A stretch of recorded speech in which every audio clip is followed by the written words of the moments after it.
ಕಾಲನ್ನು ಹಿಮ್ಮಡಿ ಆ ಕಡೆ ಮಧ್ಯದ ಬೆಲ್ಲಕ್ಕೆ ಸಿಗಬೇಕು. ಲೆಫ್ಟ್ ಎತ್ತಿ, ರಾಂಗ್, ಕಾಲುಗಳಿಂದ ಹಿಂದೆ ಹೇಳ್ಕೊಳ್ಳಿ. ನಿಮ್ಮ ಗಲ್ಲ ಚೆಸ್ಟಿಗೆ ಟಚ್ ಆಗಬೇಕು, ನಿಮ್ಮ ಎದೆಗೆ ಗಲ್ಲ ಟಚ್ ಆಗಬೇಕು. ಎಸ್, ಇನ್ನು ಸೊಂಟ ಮೇಲೆ ಎತ್ತಿ. ಎಸ್, ಕರೆಕ್ಟ್ ಆಗಿ, ಗುಡ್. 1 2 3 4 5 down, up, 1 ಎತ್ತಿನ ಮೇಲೆ, 2 3 4 5 down, up, ಎತ್ತಿನ ಸೊಂಟ ಮೇಲೆ. S, 1 2 3 4 5 down, up, 1 little bit, 2 3 4 5 down, up, ಎತ್ತಿಗೆ ಸ್ವಲ್ಪ ಮೇಲೆ, 2 3 4 5 up.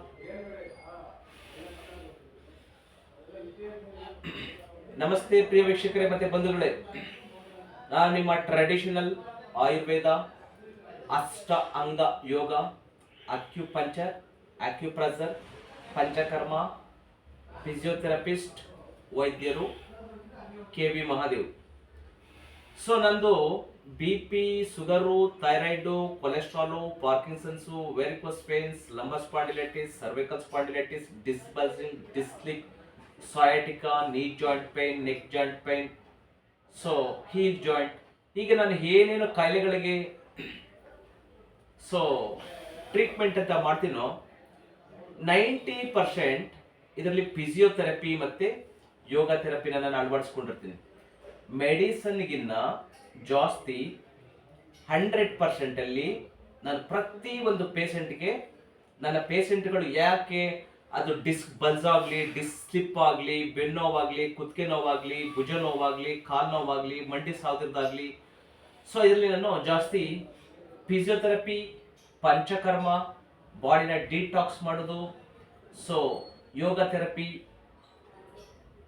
ಇದನ್ನ ನಾನು 90% ನಾನು ಇದನ್ನ ಅಳವಡಿಸ್ಕೊಂಡಿರ್ತೀನಿ.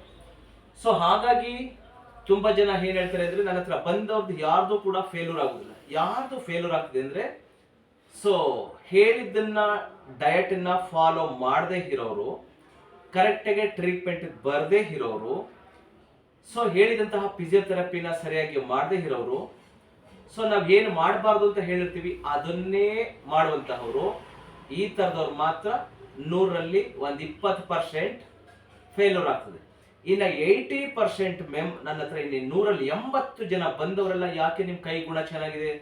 ಸೊ ಯಾಕೆಂದ್ರೆ ನಾನು ನೋಡಿದ್ರೆ ಒಂದೊಂದೇ ಪೇಷಂಟು, ತಿಂಗಳೆಲ್ಲ ಒಂದೇ ಪೇಷಂಟ್. ಇವಾಗ ಡಿಸ್ಕ್ ಬಲ್ಸಿಂಗು, ಡಿಸ್ಲಿಪ್ಪು, ಬೆನ್ನೋವು, shoulder pain, knee joint pain, ಅಥವಾ ಈ ಥರ ಕಾಂಪ್ಲಿಕೇಟೆಡ್ ಸರ್ಜರಿ ಬೇಕು ಅನ್ನುವಂತಹ ಕಾಂಪ್ಲಿಕೇಟೆಡ್ ಕೇಸ್ಗಳನ್ನು, ಸೊ ಅದರಲ್ಲಿ ಆಯಸ್ಕಾಂತ ಥೆರಪಿ ಇರ್ತದೆ, ಕಪ್ ಥೆರಪಿ ಇರ್ತದೆ, ಫಿಸಿಯೋಥೆರಪಿ ಇರ್ತದೆ, ಅಕ್ಯುಪಂಚರ್ ಇರ್ತದೆ, ಅಕ್ಯುಪ್ರೆಷರ್ ಇರ್ತದೆ, ಸೊ ಯೋಗ ಥೆರಪಿ ಇರ್ತದೆ, ಆಯಿಲ್ ಥೆರಪಿ ಇರ್ತದೆ, ಮಸಾಜ್ ಥೆರಪಿ ಇರ್ತದೆ.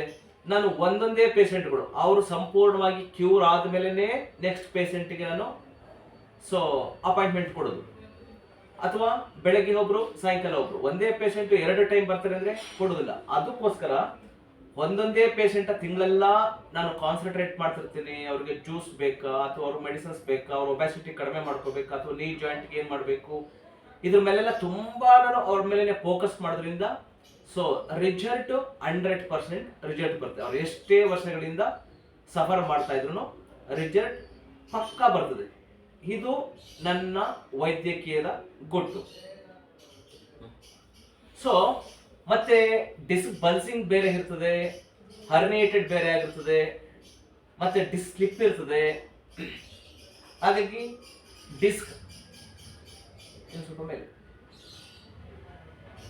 ಸಯಾಟಿಕಾ ಪ್ರಾಬ್ಲಮ್ಸ್ ಇರ್ತದೆ, ಶೋಲ್ಡರ್ ಪೈನ್ಗಳಲ್ಲಿ ಬೇರೆ ಬೇರೆ ವಿಧಗಳಿರ್ತದೆ, ಸರ್ವೈಕಲ್ ಸ್ಪಾಂಡಿಲೈಟಿಸ್ ಅಲ್ಲಿ ಬೇರೆ ಬೇರೆ ಡಿಫರೆಂಟ್ ಟೈಪ್ ಆಫ್ ಇರ್ತದೆ. ಎಲ್ಲರಿಗೂ ಒಂದೇ ಟ್ರೀಟ್ಮೆಂಟ್ ಅಪ್ಲೈ ಆಗುದಿಲ್ಲ, ಇದು ನೆನಪಿರ್ಲಿ. ಔಷಧಿ ಆಗ್ಲಿ, ಫಿಸಿಯೋಥೆರಪಿ ಆಗ್ಲಿ, ಅಥವಾ ಯೋಗ ಥೆರಪಿ ಆಗ್ಲಿ, ಅಥವಾ ಆಯಿಲ್ ಥೆರಪಿ ಆಗಲಿ, ಮಸಾಜ್ ಥೆರಪಿ ಆಗಲಿ, ಎಲ್ಲರಿಗೂ ಒಂದೇ ಥರ ಮಾಡೋದಕ್ಕೆ ಬರೋದಿಲ್ಲ. ಅದು ತುಂಬ ಬೇರೆ ಬೇರೆ ಥರದ ವಿಧಗಳಿರ್ತದೆ. ಡಿಸ್ಕ್ ಸ್ಲಿಪ್ ಬೇರೆ ಇರ್ತದೆ, ಸಯಾಟಿಕ್ ಅದು ಹರ್ನಿಯೇಟೆಡ್ ಬೇರೆ ಇರ್ತದೆ, ಡಿಸ್ಕ್ ಬಲ್ಸ್ ಆಗೋದು ಬೇರೆ ಇರ್ತದೆ. ಹಾಗೆ ಬೇರೆ ಬೇರೆ ಥರದ್ದು ಇರ್ತದೆ. ಸೊ ಅದನ್ನ ನಿಮ್ಗೆ ನಾನು ಇವಾಗ ಎಕ್ಸ್ಪ್ಲೈನ್ ಮಾಡೋದಿಲ್ಲ. ನಿಮ್ದು ಎಕ್ಸ್ರೇ ಅಥವಾ MRI ರಿಪೋರ್ಟ್ ಕೂಡ ನೋಡಿದ್ರೆ, ಸೊ ಆರ್ಥೋರೈಟಿಸ್ ಅಲ್ಲಿ ಬೇರೆ ಬೇರೆ ತರ ಇರ್ತದೆ, ಎಲ್ಲದು ಒಂದೇ ತರ ಅಪ್ಲೈ ಆಗೋದಿಲ್ಲ. ಸೊ ಇವ್ರು ಮಾಡ್ತಿದ್ದಾರೆ, ನನಗೆ ಬೆನ್ನೋವು ಬಂದಿತ್ತು, ಸೊ ನನಗೂ ಬೆನ್ನೋವು ಬಂದಿದೆ, ನಾನು ಇದನ್ನು ಮಾಡೋಣ ಅಂದ್ರೆ ಮಾಡಬಾರ್ದು. ಏಕೆಂದ್ರೆ ಇವ್ರ ಪ್ರಾಬ್ಲಮ್ಸ್ ಏನಿದೆ ಅಂತ ಇದಕ್ಕೆ ಬೇರೆ ತರದ ಫಿಸಿಯೋಥೆರಪಿ ಇರ್ತದೆ. ಬೇರೆಯವ್ರ ಪ್ರಾಬ್ಲಮ್ ಬೇರೆ ಕಾರಣಗಳಿಂದ ನಿಮಗೆ ಸೊ ಬೆನ್ನೋವು ಬರ್ತಿರಬಹುದು, ಅಥವಾ ನಿಮಗೆ ಮಂಡಿ ನೋವು ಬರ್ತಿರಬಹುದು, ಅಥವಾ ಶೋಲ್ಡರ್ ಪೈನ್ ಬರ್ತಿರ್ಬೋದು, ನೆಕ್ ಪೈನ್ ಬರ್ತಿರ್ಬೋದು. ಅವ್ರಿಗೆ ಮಾಡಿಸಿದರೆ ಅವ್ರನ್ನ ನೋಡ್ಕೊಂಡು ನಾವು ಮಾಡೋಣ ಅನ್ನೋದು ತಪ್ಪು. ಆ ಥರ ಮಾಡಿ ತುಂಬ ಕಾಂಪ್ಲಿಕೇಟೆಡ್ ಮಾಡ್ಕೊಂಡ್ಬಿಟ್ಟಿರಿ. Be careful. ಸೊ ನಿಮ್ಮದು complete x-ray report, MRI report, ಅಥವಾ ಪೇಷಂಟನ್ನು ನಾವು ಡೈರೆಕ್ಟಾಗಿ ನೋಡಿ ಪ್ರಾಬ್ಲಮ್ಸ್ ಏನು ಅಂತೇಳಿ ನಿಮಗೆ ಏನು ಕೊಡಬೇಕು, ಯಾವ ಥರ ಥೆರಪಿ ಕೊಡಬೇಕು ಅಂತ ಡಿಸೈಡ್ ಮಾಡಿರೋ ಎಕ್ಸ್ಪರ್ಟ್ಗಳು ನಾವಿರ್ತೀವಿ. ಸೊ ಒಬ್ಬರು ಮಾಡಿದ್ದಕ್ಕೆ ಇನ್ನೊಬ್ರಿಗೂ ನನಗೂ ಬೆನ್ನೋವು, ಇದನ್ನ ಮಾಡಿದ್ರೆ ನನಗೂ ಬೆನ್ನೋವು ಹೋಗ್ತದೆ, ನನಗೂ ಕುತ್ತಿಗೆ ನೋವು ಹೋಗ್ತದೆ ಅಂತ ಮಾಡಕ್ ಹೋಗ್ಬೇಡಿ. ಯಾಕೆಂದ್ರೆ ನಿಮ್ದೇ ಬೇರೆ ಪ್ರಾಬ್ಲಮ್ಸ್ ಇರ್ತದೆ, ಇವ್ರದೇ ಬೇರೆ ಇರ್ತದೆ.